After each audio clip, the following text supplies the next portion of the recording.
नमस्कार दोस्तों, क्या आपकी संपत्ति पर किसी ने अवैध कब्जा कर लिया है या आपने अपनी संपत्ति पर किसी व्यक्ति को बिना एग्रीमेंट के कब्जा दे दिया है या किराए पे दे दिया है, या क्या आप किसी ऐसी संपत्ति पर कब्जेधारी हैं जिस पर आपका कब्जा है और उस ज़मीन मकान के लिए आपने भुगतान भी कर दिया है लेकिन सेल डीड बैनामा या विक्रय विलेख नहीं करवाया है।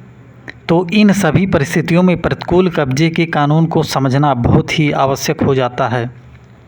यदि आपकी संपत्ति पर किसी ने अवैध कब्जा कर लिया है या आपने अपनी संपत्ति पर किसी दूसरे व्यक्ति को कब्जा दे दिया है तो उसे तुरंत खाली करवा लें या बेदखली का मुकदमा फाइल कर दें, अन्यथा वह संपत्ति आपके हाथ से निकल सकती है। यदि आपने पैसा देकर कब्जा प्राप्त किया है लेकिन बैनामा, सेल डीड, विक्रय विलेख उपनिबंधक कार्यालय में पंजीकृत नहीं करवाया है तो इस स्थिति में भी इस कानून को जानना आवश्यक हो जाता है। आइए सबसे पहले जानते हैं कि प्रतिकूल कब्जा क्या है।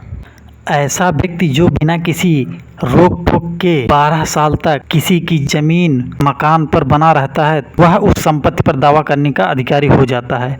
यह एक ऐसी स्थिति है जिसमें संपत्ति का वास्तविक मालिक एक निर्धारित अवधि के पश्चात संपत्ति से अतिचारी को हटाने या कब्जेधारी को हटाने में विफल रहता है तो वह अपने अधिकार अर्थात स्वामित्व को खो देता है। जैसे मोहनलाल के जमीन मकान पर रामेश्वर नाम का व्यक्ति बिना किसी रोक टोक के 12 साल तक पर कब्जा बनाए रखता है तो रामेश्वर उस संपत्ति का मालिकाना हक का दावा कर सकता है। प्रतिकूल कब्जे की समय सीमा क्या है?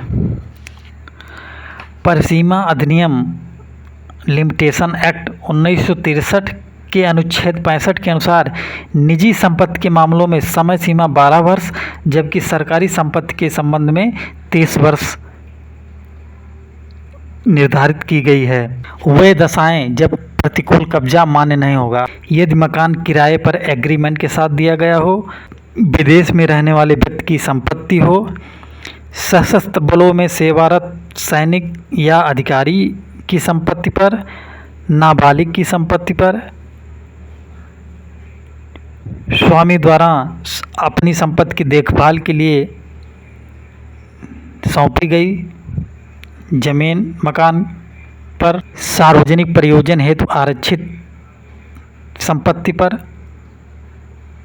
या न्यायालय के किसी आदेश या निर्णय द्वारा कब्जे की दशा में। ऊपर बताए गए सभी दशाओं में प्रतिकूल कब्जे का नियम लागू नहीं होता है।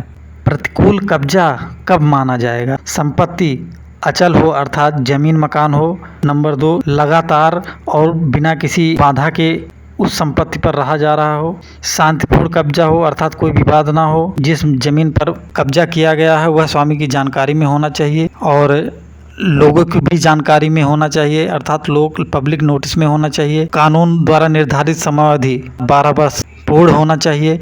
कब्जा स्थापित होना चाहिए अर्थात उस पर मकान कोई अस्थायी निर्माण हो और आपके पास कोई कागजी सबूत, इलेक्ट्रिक बिल या फिर आपके उत्तर दक्षिण पूर्व पश्चिम किसी में आपके मकान की चौहद्दी दिखाई गई हो।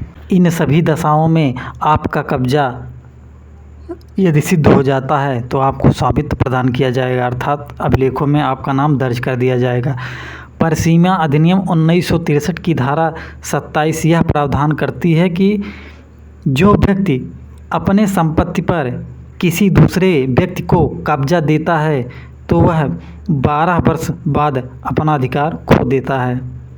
प्रतिकूल कब्जे की अवधारणा परिसीमा अधिनियम 1963 नामक कानून से शुरू होती है जिसमें अचल संपत्ति, न्यायालय की डिक्री, वाद, अपील इत्यादि के संबंध में समय सीमा निर्धारित करती है। प्रतिकूल कब्जे का दावा केवल निजी व्यक्ति के संपत्ति के संबंध में ही किया जा सकता है, अन्य संपत्ति में नहीं। कोई भी व्यक्ति जो भूमि के किसी स्वामित्व का उपयोग करने का हकदार है वह उस व्यक्ति के खिलाफ एक घोषणात्मक मुकदमा दायर कर सकता है जिसके पास संपत्ति पर कब्जा है। जब व्यक्ति सीमित अवधि के भीतर कब्जे वाली भूमि को पाने के लिए कोई प्रयास नहीं करता है तो वह काफ़ी समय बाद अपना स्वामित्व अधिकार खो देता है, क्योंकि संपत्ति को मालिक रहित नहीं छोड़ा जा सकता है। इसलिए प्रतिकूल कब्जे की बात सामने आती है। प्रतिकूल कब्जे में मूल स्वामित्व किसी अन्य व्यक्ति के पास होता है और कब्जा वास्तविक रूप में किसी दूसरे व्यक्ति के पास रहता है।